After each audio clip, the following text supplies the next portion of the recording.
Welcome back to Film Tech and Finance by Kovanis, the podcast where we explore how creativity, innovation, and smart strategy came together to shape the future of the entertainment industry. I'm your host, Kostantinos Kovanis, filmmaker, entrepreneur, and founder of the Kovanis Group, speaking to you from Southern California, the heart of the global entertainment world. Today, I want to have a real conversation. A conversation that goes beyond the hype, beyond the headlines, and into the heart of what we do as filmmakers and creatives. So here's a question. Why does film still matter? In an age where AI-generated content, social media fame, streaming fatigue, and short attention spans, does long-form storytelling still have power? My answer, absolutely. But the why and how are changing fast. So today, I want to break it down into 3 parts. The emotional and cultural power of cinema, the role of technology and how it's reshaping our process,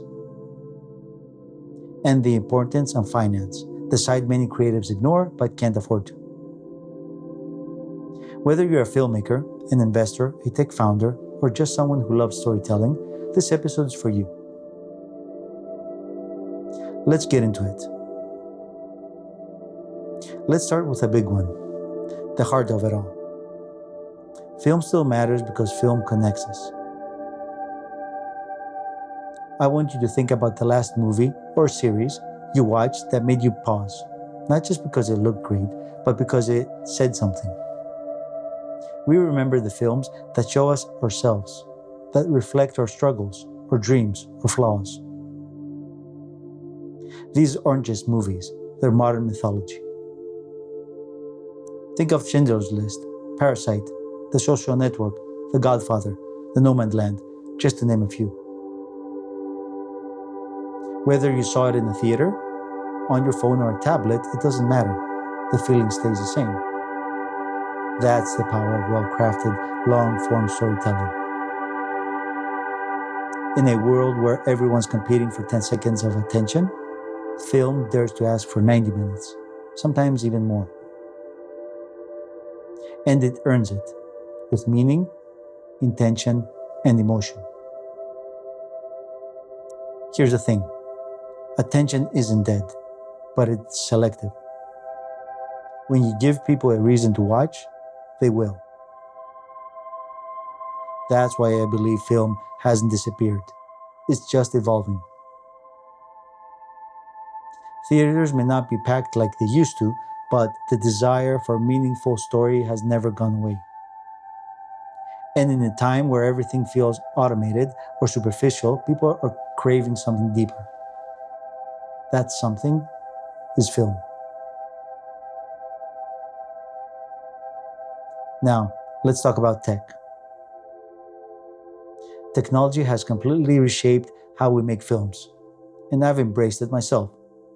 At Kovanis Entertainment, we use tools like DaVinci Resolve, B-roll camera workflows, green screens, AI-assisted editing, and FAA-registered drones for everything from narrative shooting to real estate marketing. And it's exciting, no doubt. We're able to do in hours what we used to do in days. But tech doesn't automatically make a project better. Here's a trap I see many fall into. They chase gear instead of chasing truth. You can shoot 6K, you can stabilize your footage with AI, you can master color grading with a click. But if your story is weak, if your characters don't matter, if your pacing doesn't land, no tool can save it. Let me be clear, technology should serve your story, not replace it. It's not about what you can do, it's about what you should do to elevate the emotional experience. When filmmakers understand this balance, they unlock true creativity. And right now, we're in the golden era of opportunity. High-end equipment, hardware and software are widely available and more affordable than ever. Budgets can be lean, but the responsibility to use them well is bigger than ever.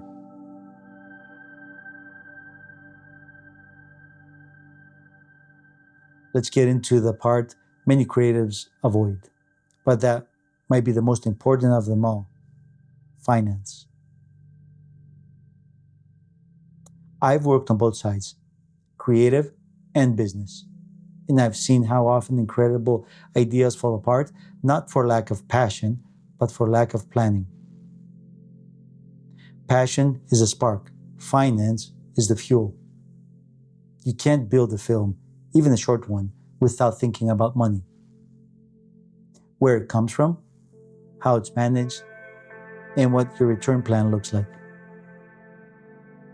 Whether you're raising $5,000 or $50 million, you need to understand things like crowdfunding and investors, pre-sales versus grants, tax incentives, ownership structure, distribution. These aren't just business terms. They are tools to protect your vision. Because when you don't control your financing, someone else controls your story. That's why finance isn't the opposite of creativity, it's the multiplier of it. At Kovanis Group, we help creators navigate this landscape so they can focus on making something real without going broke. If you take one thing from today's episode, take this: budget like a producer, create like an artist, pitch like a CEO. That's the mindset you need in today's entertainment world.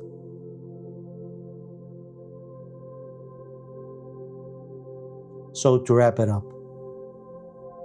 yes, film still matters. But to thrive, today filmmakers must wear more than one hat. You must understand storytelling, embrace technology, and master finance, all while staying true to your creative voice. Or work with professionals that are experts at these fields. That's the mission of this podcast. If you enjoyed this episode, feel free to follow and subscribe. Leave a quick review, share it with someone in the industry who needs to hear about all this. You can listen to our shows on YouTube, Spotify, Amazon Music, and iHeartRadio at this moment. We will be adding this podcast and the rest of the shows to more platforms as we go.